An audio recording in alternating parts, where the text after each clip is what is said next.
राज्यातील राजकारणात एकनाथ शिंदेंचा मोठा ऍक्शन प्लॅन समोर येताना दिसतोय. काम नाही तर खुर्ची सोडा या स्पष्ट भूमिकेवर शिंदे आता थेट मंत्रिमंडळात मोठे फेरबदल करण्याच्या तयारीत असल्याची माहिती सूत्रांकडून मिळते. राज्यात झालेल्या 29 महापालिका निवडणुकांमध्ये अपेक्षित यश न मिळाल्याने एकनाथ शिंदे नाराज असल्याचं समजतं. ठाणे आणि कल्याण डोंबिवली हा शिंदेंचा बालेकिल्ला वगळता अन्य महापालिकांमध्ये शिंदे गटाला फारसं यश मिळालेलं नाही. यामुळे आमदार आणि मंत्र्यांच्या कामगिरीवर शिंदेंनी तीव्र नाराजी व्यक्त केली असल्याची चर्चा सुरू आहे. सूत्रांच्या माहितीनुसार महापालिका निवडणुकीत सुमार कामगिरी करणाऱ्या आमदार आणि मंत्र्यांना मंत्रिमंडळातून बाजूला करण्याचा विचार सुरू आहे.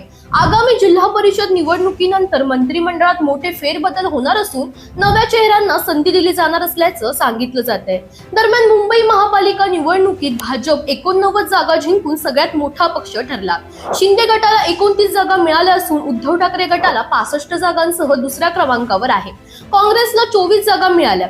राज्यभरात शिंदे गटाला सुमारे 399 जागा मिळाल्या असल्या तरी अपेक्षेपेक्षा कमी यश मिळाल्याचं स्पष्ट झालं आहे. याचवेळी मुंबई महापौर पदाची लढाई चिघळत चालली आहे. शिंदेंच्या फोडाफोडीच्या राजकारणाला शह देण्यासाठी भाजप आणि उद्धव ठाकरे गटात पडद्याआड चर्चा सुरू असल्याची माहिती सूत्रांनी दिली आहे.